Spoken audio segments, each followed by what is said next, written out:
Magandang hapon po sa ating lahat. Tayo po ngayon ay nasa unang linggo ng Advento. Panginoong Diyos, pinupuri ka namin dahil sa iyong anak na si Jesucristo, ang Emmanuel na tagapagligtas ng sangkatauhan. Siya ang marunong nagtuturo at gumagabay sa amin. Panginoong Diyos, mapasa amin nawa ang iyong pagpapala sa pagsisindi namin ng mga kandila sa koronang ito. Maging tanda nawa itong korona ilang ng kaligtasang pinamo ni Kristo para sa amin. Dumating na sana siya nang walang pagkaantala. Siyang Panginoon namin nagbubuhay at naghahari ngayon at magpakailanman. Bilang panimula po ng ating pagpilihan kung kayo po namin.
Tayo ay natitipon sa ngalan ng Ama at ng Anak at ng Espiritu Santo. Amen. Ang pagpapala ng ating Panginoong Jesucristo, ang pag-ibig ng Diyos Ama, at ang pakikipag-isa ng Espiritu Santo, naway sumainyo lahat. At sumainyo.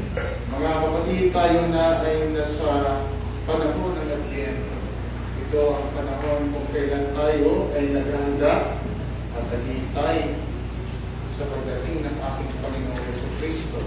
Ginugunita natin taon-taon ang kanyang pag-ibig sa ating katauhan. Ang ating Panginoon, bagamat Diyos ay piniling maging tao at nanahan sa isang pamilya. Siya ay nanirahan sa isang pamilya kasama kanyang mga magulang, si Maria, at ang tumayong kanyang ama na si Jose. Kaya nga naman, habang inaalaga natin, ang misteryo ito, ang pagkakatawang tao ng ating Diyos. Pamilin natin ang ating mga kasalanan, hingin natin sa Diyos ang kanyang paggabay, at ialay natin sa Kanya ang ating mga kahinaan. Inaamin ko sa makapangyarihang Diyos na sa inyong mga kapatid, na lupa akong nagkasala sa isip, sa salita at sa gawa, at sa aking pagkukulang. Kaya sinasama ko sa mahal na Birhen Maria, sa lahat ng mga anghel at mga banal, at sa inyong mga kapatid, na ako'y manalangin sa Panginoong aming Diyos. Kaawaan tayo ng makapangyarihang Diyos, patawarin tayo sa ating mga kasalanan, at patubayan tayo sa buhay na walang hanggan. Amen. Panginoon, kaawaan mo kami. Panginoon, kaawaan mo kami. Kristo, kaawaan mo kami. Kristo, kaawaan mo kami. Panginoon, kaawaan mo kami. Panginoon, kaawaan mo kami. Manalangin tayo.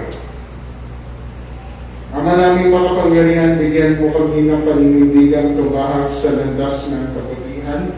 Sa pagdating ni Kristo, makasalubong nawa kaming may mabubuting gawa upang kapiling niya sa gawing kanan, kami ay makapisan sa iyong pinagharian sa pamamagitan niya kasama ng Espiritu Santo, magpasawalang hanggan.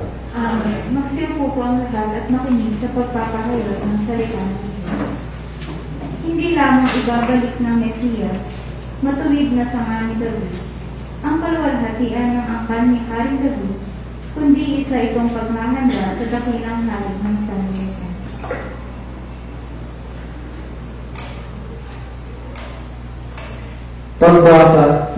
aklat ni Propeta Jeremias.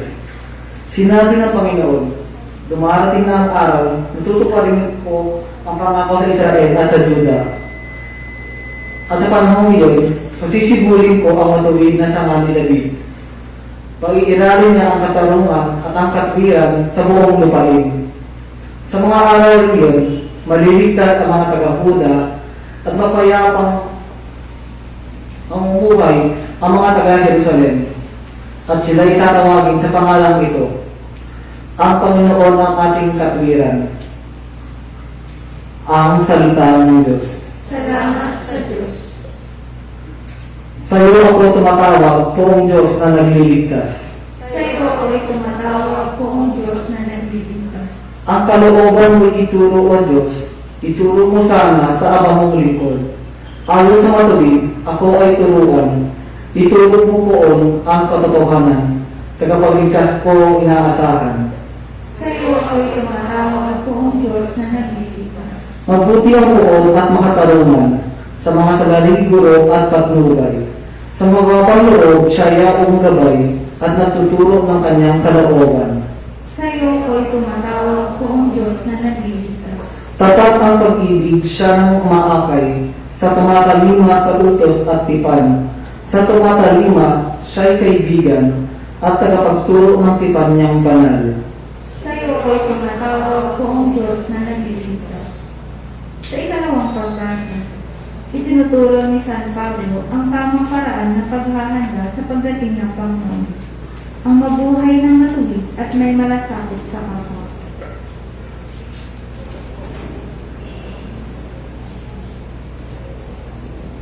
Pagbasa mula sa unang sulat ni Apostol San Pablo sa mga Tesalonica.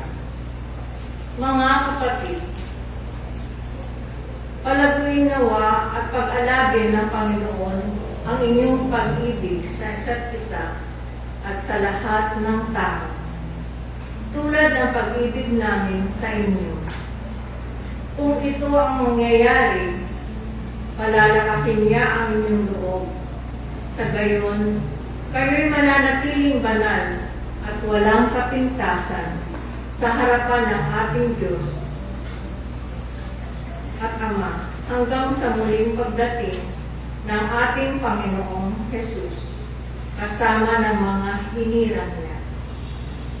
Isa pang bagay ang ipinapayo namin sa inyo sa pangalan ng Panginoong Jesus. Sana'y lalo pang pagbutihin niyo ang pamumuhay na ayon sa inyong natutuhan sa amin, upang kayo'y maging kalugod sa Diyos. Batid naman ninyo ang mga aral na ibinigay namin sa inyo, buhat sa Panginoong Jesus. Ang salita ng Diyos. Salamat sa Diyos, magsitayo po tayo.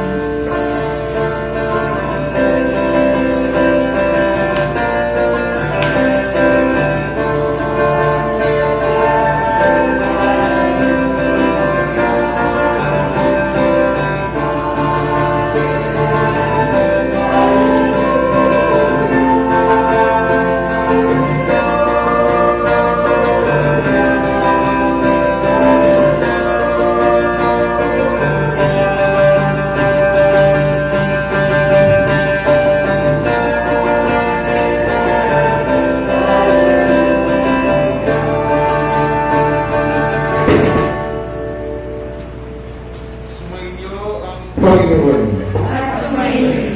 Ang mabuting balita ng Panginoon ayon kay San Lucas. Pagpili sa iyo, Panginoon. Sinabi ni Jesus sa kanyang mga alagad, magkakaroon ng mga tanda sa araw, sa buwan, at sa mga bituin. Sa lupa, ang mga bansa ay masisindak at malilito dahil sa ugong at mga dalulong ng dagat. Ang mga tao ay himatayin sa takot dahil sa pag-iisip sa mga sakunang darating sa sanlibutan. Sapagkat mayayanig at mawawala sa kanilang landas sa mga planeta at iba pang katulad nito na nasa kalawakan. Sa panahong iyon, Ang anak ng tao ay makikita nilang dumarating na nasa alabaak. May dakilang kapangyarihan at malaking karangalan. Kapag nagsimula na mangyari ang mga bagay na ito, magalang kayo, sapagkat malapit na ang pagliligtas sa inyo. Mag-ingat kayo na huwag mabukon sa katakawan at paglalasing, at mabuhos ang inyong isip sa mga intindihin sa buhay na ito. Baka abutan kayo ng araw na yaon na hindi handa. Sa pagdadalang iyon ng di inaasahan ng tao sa buong daigdig. Kaya't maging handa kayo sa lahat ng oras. Lagi niyong idalangin na magkaroon kayo ng lakas upang makaligtas sa lahat ng mangyayaring ito at makaharap sa anak ng tao. Ang mabuting balita ng Panginoon. Pinupuri ka namin, Panginoong Hesus.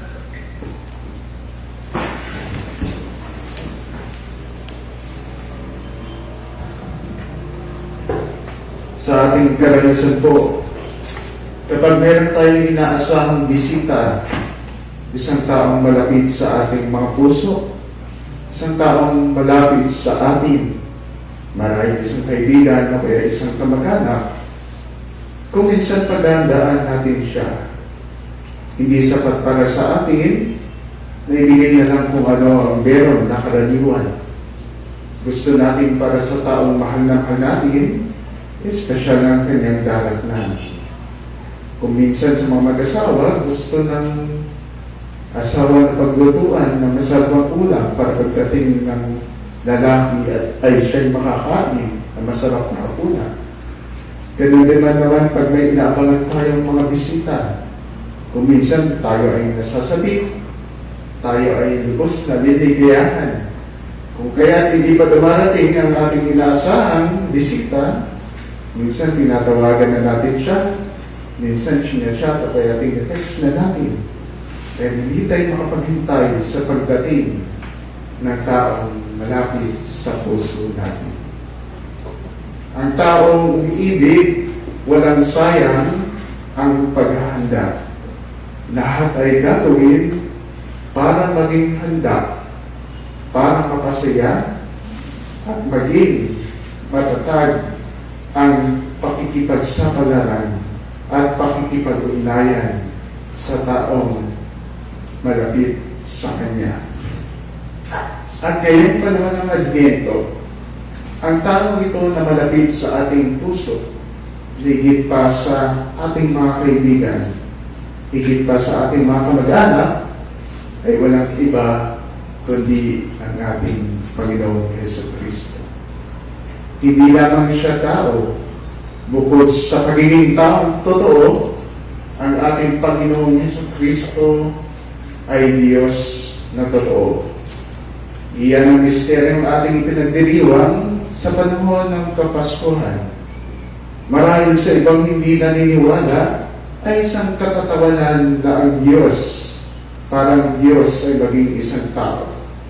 Marahil may mga taong hindi makakaintindi bakit pinili ng isang makapangyarihang manunubos na maging tao na mahina.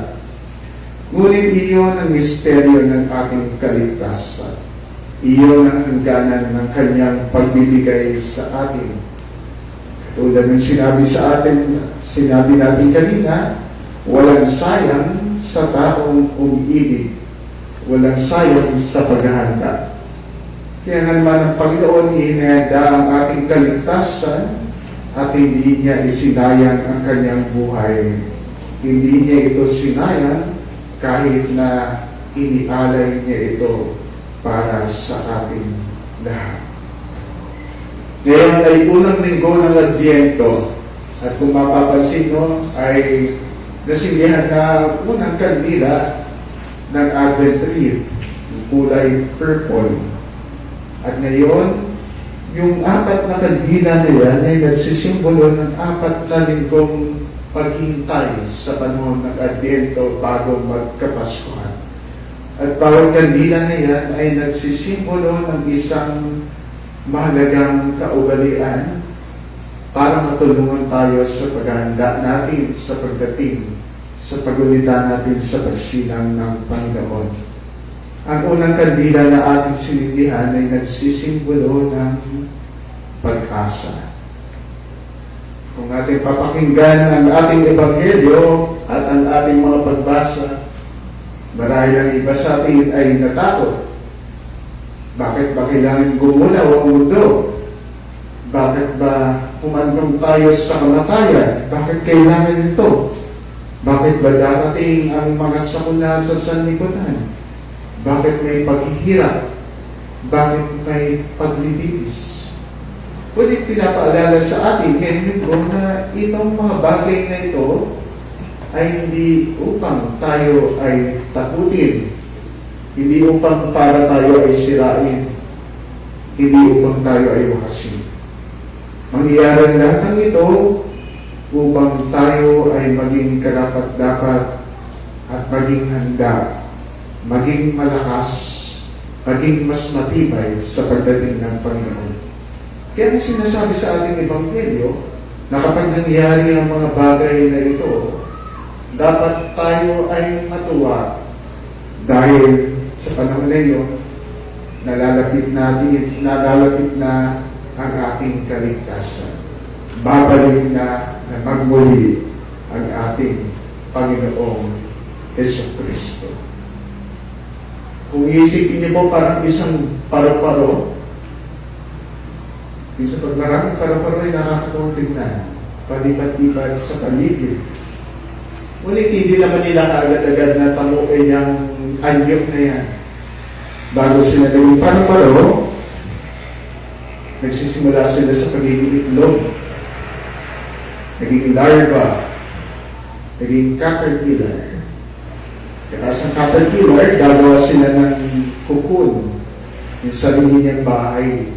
At doon may mananahan siya, maghihintay, magsusumika, hanggang sa mabuo niya ang kanyang pakpak sa loob ng cocoon. Kung minsan, kung titignan natin yung isang cocoon, parang patay kasi hindi gumagalaw. Parang walang buhay. Ngunit sa loob nito ay may buhay na nabubuo. May kagandahang binubuo. Nung bata po ako, nakakita ako ng cocoon, nakakabit sa sanga. Ako bilang bata, tuwa ako. Ginupit ko yung sangang kung saan nakakabit yung cocoon at nilagay ko sa garapon. Tapos hinintay ko yung cocoon na pakunti-kunting bumukas kasi gusto ko makita yung butterfly. Eh, dumating na ang araw na lumalabas na ang butterfly. Nakita ko nahihirapan siyang lumabas kasi napakatibay ng cocoon. Kasi kailangan niya protektahan yung sarili niya habang binubuo niya ang kanyang pakpak. At matagal ang proseso ang paglabas ng butterfly sa kanyang cocoon. Sabi ko sa sarili ko ng bata ko, naawa ako sa butterfly, nahihirapang lumabas. Kasi sobrang liit ng butas ng cocoon, hindi siya makalabas. Tapos nakikita kong papunti-kunti, napupunit yung cocoon. Sabi ko, siguro masakit ito. Kaya papabilisin ko na lang para makalaya na siya. Ginawa ko bilang isang bata, kumuha kong gunting, ginupit ko yung cocoon. Ang nangyari, hindi nabuo yung pakpak, namatay ang butterfly. Kung minsan sa ating mga buhay katulad ng paghahanda, katulad ng mga sukunang pinapaalala sa atin ng Ebanghelyo, kailangan natin lumaan sa pagiging caterpillar sa loob ng isang cocoon. Marahil parang walang buhay pag tinitignan tayo mula sa labas kasi nakabalot lang tayo sa loob na matigas na cocoon. Pero sa loob nito ay tayo ay bumubuo ng isang magandang anyo para maging isang butterfly. At sa oras na tayo ay malapit na lumabas mula sa ating cocoon, kailangan natin ding kung minsan dumaan sa paghihirap. Kung minsan kailangan natin harapin na natin kinakatakutan. Kung minsan kailangan natin tumayo sa harap ng ating mga challenges, mga pagsubok. Sa panahon ngayon, uso na yung one click away, ayan na, instant, kaya shortcut. Pero kung papansinin nyo, pag parati natin ginagamit ito, one click away, instant at shortcut, tayo nagiging mahina. Nagkukulang ang ating natututunan. Nasasanay tayong maging maliit at hindi natututo maging malakas. Kaya nga, minsan kailangan natin pagdaanan at piliin, tahakin ang mga mas mahirap na options sa buhay. Kailangan minsan natin pagdaanan na tayo ay nahihirapan upang tayo ay magising, mamula. Ang ebanghelyo natin, hindi tayo tinatakot, hindi tayo binabakas, hindi tayo pinapatay sa pagkunaw ng mundo, sa mga sakuna, hindi natin katapusan. Ngunit tayo ay ginigising sa katotohanan. Tayo ay minumulat sa katotohanan na ang Panginoon ay darating. Sabi nga sa ating Ebanghelyo, huwag tayong masanay sa buhay natin dito sa mundo. Dahil darating ang araw, ang oras natin na kung kailan man yun, hindi natin alam.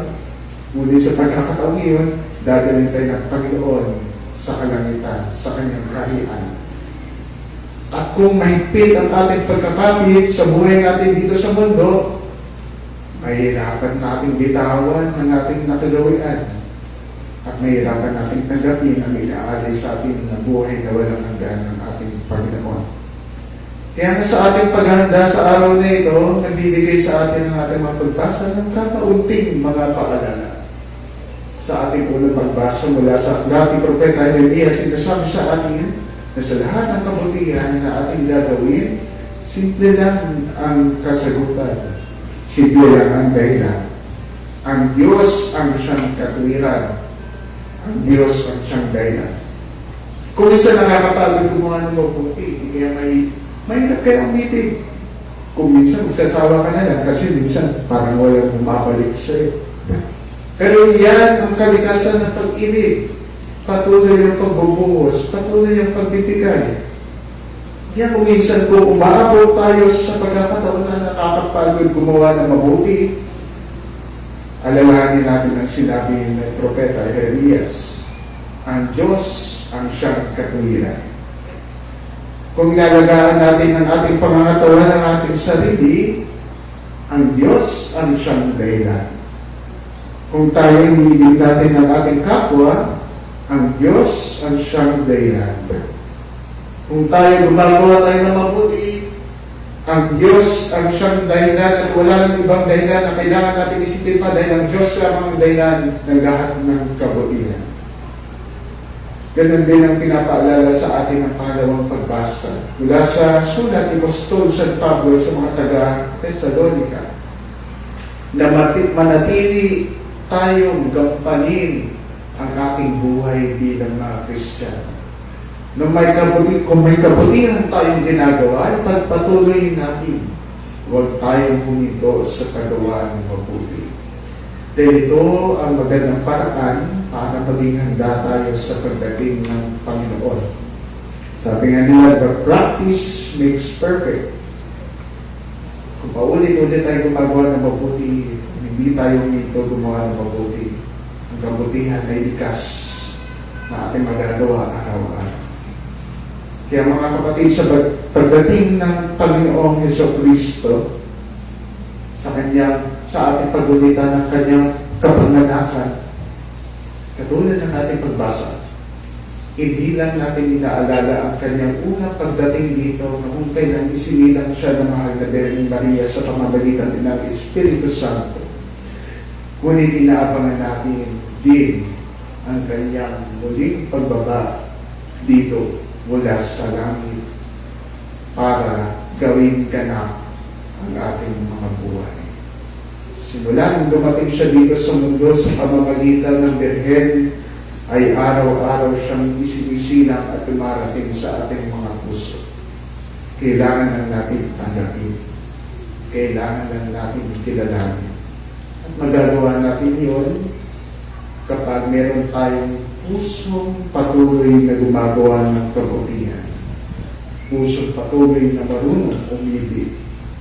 Katulad ng ating paalala sa ating ngayong linggo, na magkaroon ng pag-asa na tayong lahat ay naglalakbay patungo sa ating hantungan. Magandang imahe ng magandang imahe ng pagkakaroon ng pag-asa ay parang isang manlalakbay.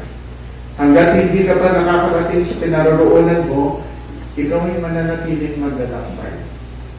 At katulad sa buhay natin, hindi tayo mawawalan ng pag-asa. Hindi matatapos ang pag-asa hanggat hindi tayo nakakarating sa ating pagtutunguhan. Hanggat tayo buhay, mayroong pag-asa, mayroong paghihintay, hanggang sa pagdadating ni Kristo, ating Panginoon. Magsiduro po ang lahat. Sumasampalataya ako sa Diyos sa mga makapangyarihan sa lahat na may gawa ng langit at lupa. Sumasampalataya ako kay Jesucristo, iisang anak ng Diyos, Panginoon natin lahat. Nagkatawang tao siya lalang ng Espiritu Santo.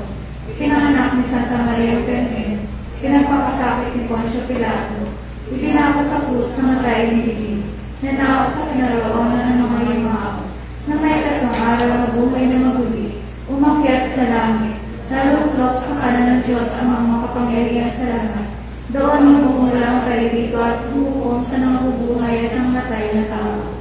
Sumasampalataya naman ako sa Diyos Espiritu Santo, sa banal na simbahang Katolika, sa kasamahan ng mga banal, sa kapatawaran ng mga kasalanan, sa pagkabuhay na muli ng nangamatay na tao, at sa buhay na walang hanggan. Amen. Ngayong panahon ng Adbyento, lumulog tayo sa ating mga upang magising tayo sa ating pagwawalang bahala at maging ganap ang paghahanda natin sa pagdating ng Panginoon. Buong tiwala tayong manalangin, Ama, dinggin mo ang aming panalangin. Ama, dinggin mo ang aming panalangin. Gabayan nawa ng mga pinuno ng simbahan, ang buong sambayan ng Kristiyano, ngayong Adbyento, upang mas maging makabuluhan ang paghahanda sa pagdating ng Panginoon. Manalangin tayo. Ama, dinggin mo ang aming panalangin. Maging matapat at matuwid nawa ang mga pinuno ng mga bansa sa kanilang tungkulin paglingkuran ang kanilang mga nakakapupang mamamayan. Manalangin tayo. Ama, dinggin mo ang aming panalangin. Madama nawa ng mga may sakit, mga nawawalan ng pag-asa, at mga naghihikabot dulot ng pandemya ang pagdamay at paghilom ng Panginoon. Manalangin tayo. Ama, dinggin mo ang aming panalangin.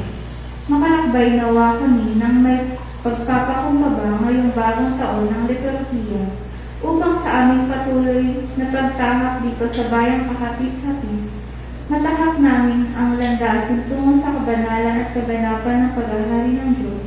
Manalangin tayo. Ama, dinggin mo ang aming panalangin. Maging masaya nawa sa piling mo ang mga kapatid naming na mayapa at magkamit nawa sila ng kapatawaran para sa kanilang mga kasalanan. Lalong-lalo na sila Erwin N. Raidana, Amelita N. Garcia, Catalina Sarmiento Sr. Manalangin tayo. Ama, Dinggin mo ang aming panalangin. Ama naming Diyos, patigin mo ang panalangin ng iyong bayan. Puspusin mo ng kagalakan, pag-asa at pag-ibig ang aming mga puso upang madatnan kaming tunay na sumasampalataya kay Jesucristo, anak mo at aming Panginoon. Amen.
Manalangin kayo mga kapatid upang pag-ahay natin ay kalugdan ng Diyos sa mga makapangyarihan.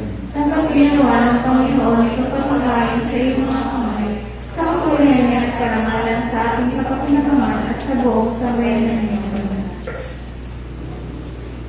Ama naming mapagmahal, mapakinabangan nawa namin ang aming pinagsasaluhan upang sa aming paglalakbay dito sa lupang papanaw, aming mapanalagyan ng iyong pagpapanaw pag magpakailanman sa pamamagitan ni Kristo kasama ng Espiritu Santo, magpasawalang hanggan. Amen. Sumainyo ang Panginoon. At sumayin, Itaas sa Diyos ang inyong puso at diwa. hinaas na namin sa Panginoon. Pasalamatan natin ang Panginoong ating Diyos. Narapatan tayo sa lahat.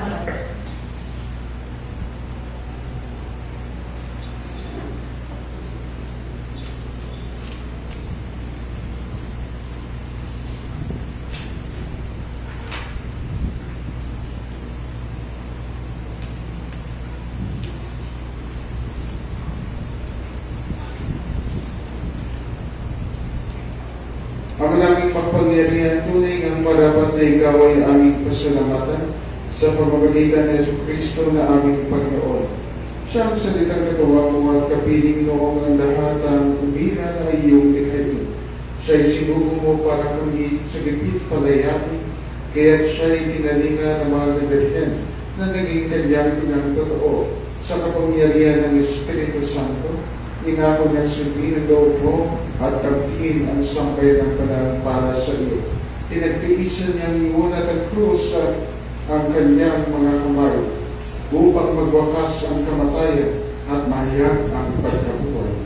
Kaya kaisa naman yan na nagsisiawit ipapuri sa iyo ng walang umpay sa kalangitan, kami nagpupunyi sa iyong kadakilaan.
Manawing banal ikaw ang bukal ng tanang kabanalan.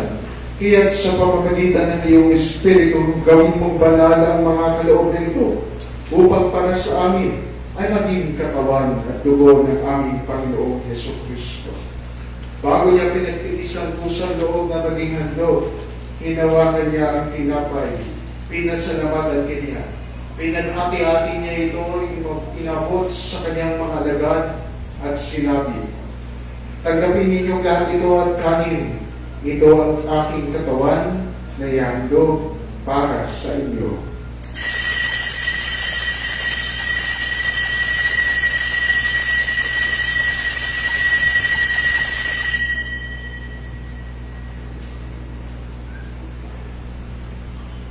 Hindi naman nung matapos sa napunan, hinawakan niya ang kalis, muli kanyang pinasalamatan.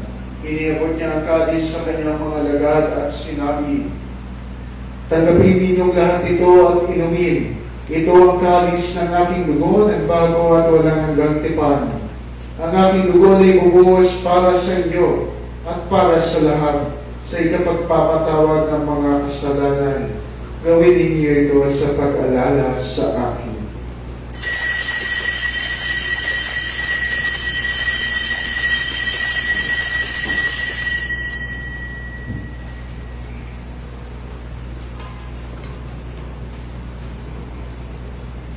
Ipagbunyi natin ang misteryo ng pananampalataya.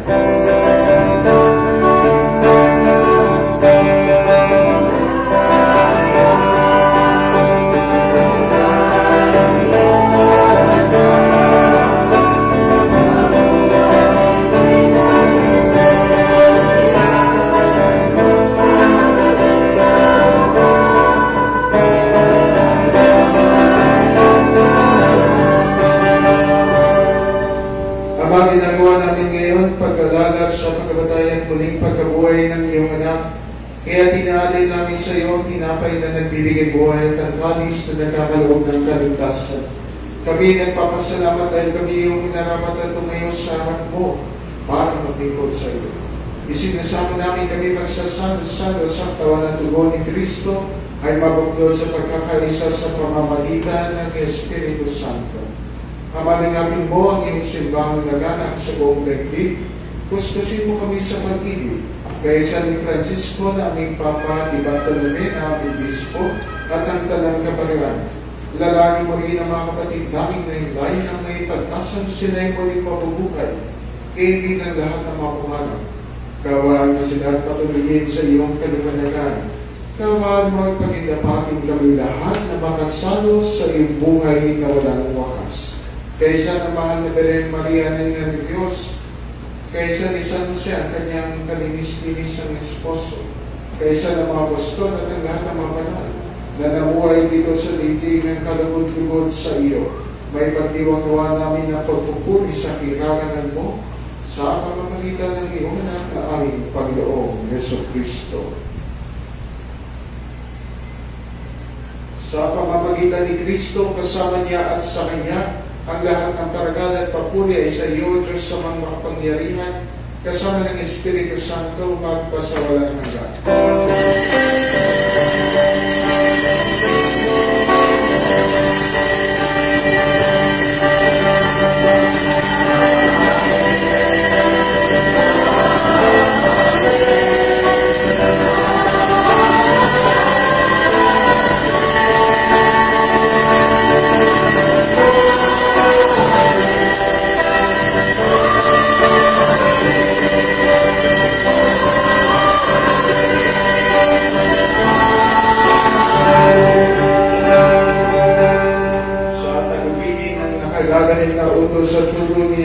Sa Panginoon natin at Diyos, ipayag natin ng lakas loob.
Samantalang aming pinananabigan ang katilang araw ng pagpapahayag ng tagapagligtas namin si Yesu Cristo.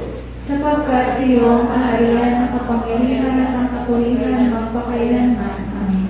Panginoong Yesu Cristo, sinabi mo sa iyong mga apostol, kapayapaan ang iniiwan ko sa inyo, ang aking kapayapaan ang binibigay ko sa inyo. Tungayan mo ang aming pananampalataya at huwag ang aming pagkakasala. Pagkalooban mo kami ng kapayapaan at pagkakaisa, ayon sa iyong kalooban, kasama ng Espiritu Santo, magpasawalang hanggan. Amen. Ang kapayapaan ng Panginoon ay natin naman sumainyo. At sumayin. Magbigayan kayo ng kapayapaan sa isa't isa.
kapatid itong kordero ng Diyos, itong siyang nag-alis ng kasalanan ng sanlibutan, mapapalatayin na niya sa kanyang banal na piling. Panginoon, hindi ako karapat-dapat na magpatuloy sa iyo. Humiisip ng salita mo lamang ay gagawin ka.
Manalangin tayo.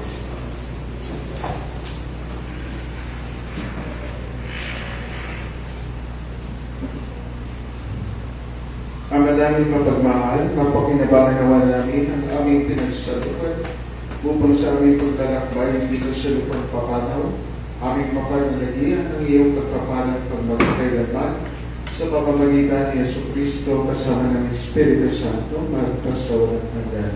Amen. Bago po lahat, ako po ay nagpapaumanhin dahil ako po ay nalate. Yan ako po kasi akong misa sa kalabasan. Ako po ay nag-misa doon. Tapos meron po nang umpisa. Kaya ako ay nalate po ako. Lang po. Okay lang po yun. Sumainyo ang Panginoon At sumainyo. at pagpalain po kayo ng Panginoong Yeso Cristo, Ama at Anak at Espiritu Santo. Tapos na ang ating pagdiriwang, umayo kayo kaya. Salamat sa Diyos.